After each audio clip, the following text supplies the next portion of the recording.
gostaria de convidar vocês agora para entrar, sabe, na memória e pensar numa lembrança da sua infância.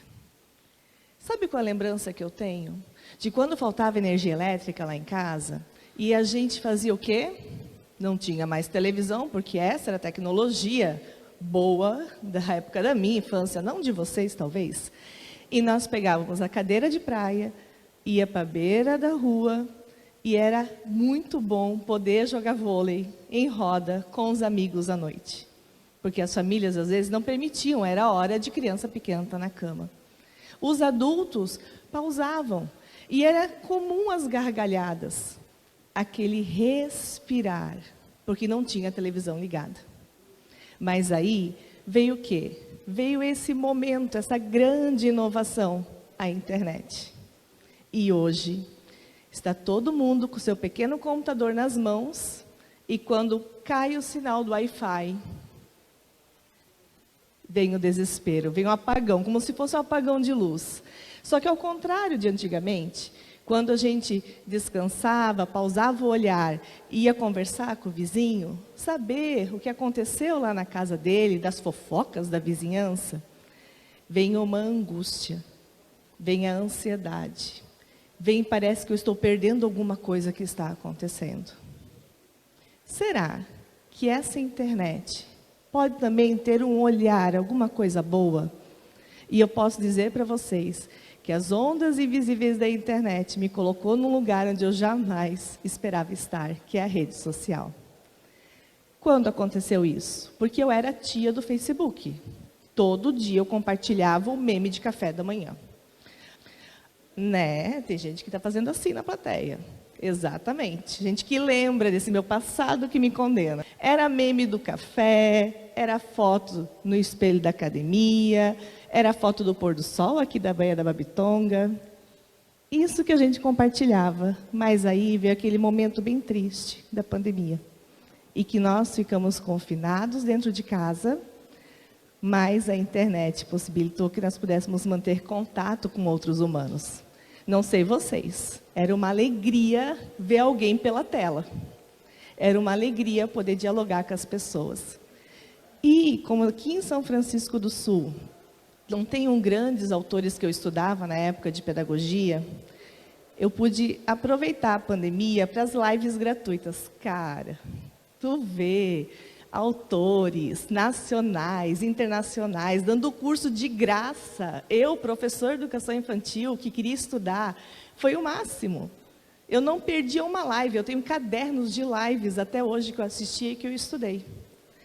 Aí eu conheci um material maravilhoso, extremamente inovador, e queria formar um grupo de estudo para poder estudar junto com professores.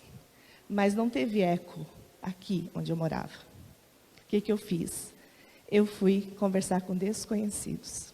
E a partir de jogar um formulário em 2 grupos de WhatsApp de professores que gostavam de estudar, em menos de 2 horas tinham 50 pessoas de 10 estados brasileiros.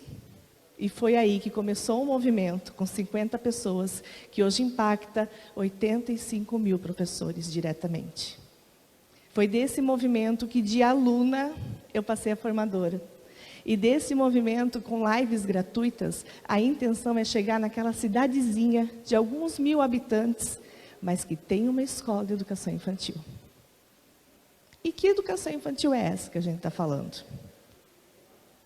Eu vou pedir licença para fazer um parênteses.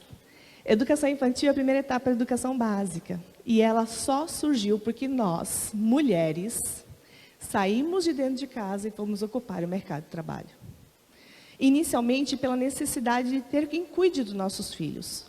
Mas depois, estudos, pesquisas, a ciência sempre como base de tudo, viu que as relações da criança estabelecidas na primeiríssima infância impactam a vida toda do sujeito. Está aí, psicólogos, psicanalistas, que têm como provar realmente sobre essa importância da educação infantil. Nesse sentido, e a partir disso, eu comecei a ver essa responsabilidade, que a educação infantil ela precisa ser como está na Constituição, em relação à criança, prioridade absoluta.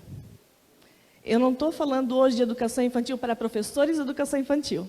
Eu estou aqui com um público e com pessoas que vão assistir depois, que não tem nada a ver com educação infantil. Eu não quero falar para vocês sobre método de ensino, sobre formas de fazer, não. Mas, se nós não cuidarmos da forma como está acontecendo a educação das crianças, essa imagem se torna muito comum. Hoje de manhã eu conversava com meu marido e dizia, qual que é uma ação que é imoral, mas não é crime? Eu queria dar um exemplo em relação a isso. Pensem vocês, eu aqui conversando, se eu cair do meu bolso, ou jogar um papel aqui, não quero jogar no lixo, papel de bala, eu vou ser presa por isso? Não, mas com certeza a gente não faz, porque o constrangimento social nos impede. Eu sonho que um dia a sociedade entenda e olhe com um olhar de constrangimento para os adultos que permitem uma situação dessa. Porque nós, durante muito tempo, com a inovação tecnológica, começamos a desenvolver tecnologia para os adultos, e o que a gente fazia? Miniatura colorida para as crianças. Mini computadores, mini jogos, mini isso, mini aquilo. Só que daí a gente entendeu que o que é importante, o que é tecnológico, o que é inovador para as infâncias, são as áreas verdes. E essa foto não é de Reggio Emília, por exemplo. Reggio Emília é uma cidade ao norte da Itália, que no ambiente pós-guerra, a cidade destruída, sem perspectiva nenhuma, a sociedade, as famílias, com as próprias mãos, foram pegando destroços e erguendo escolas. Professores foram tomando iniciativa e aprenderam com a guerra. Aprenderam que visão unilateral, busca por poder, intolerância com a opinião do outro, não constrói uma cultura de paz. E eu fui até Reggio, porque eu queria fazer uma imersão, igual às crianças, sentir na pele. E eu percebi que as crianças de lá são igual às crianças daqui. Não tem grande diferença. A diferença é que os adultos fazem para as infâncias. Lá em Reggio, quando a gente vai estudar, e para não ter um pensamento colonizado pelo ambiente, a gente tem que voltar para onde os nossos pés pisam e ressignificar. Hoje, na escola que eu atuo, na educação infantil, aqui no município de São Francisco do Sul, as crianças fazem visitas regulares ao mangue, do bairro do Iperoba. Porque Iperoba é o entre, né? Não tem o glamour do centro histórico e nem a badalação das praias. Então, a gente fica com o quê? Com o mangue, que é um bairro assim de passagem. Só que, olha a importância do ecossistema do manguezal para a vida marinha e para aquilo que vai para a mesa da gente. Como é que a gente quer que as crianças criem sentido de pertencimento se elas nunca pisaram no mangue? Como é que a gente quer que as famílias permitam que a gente leve as crianças regularmente, inclusive no inverno? Elas estão de casaco. Foi há pouco tempo atrás. E que as famílias compreendam se a gente não envolve as famílias.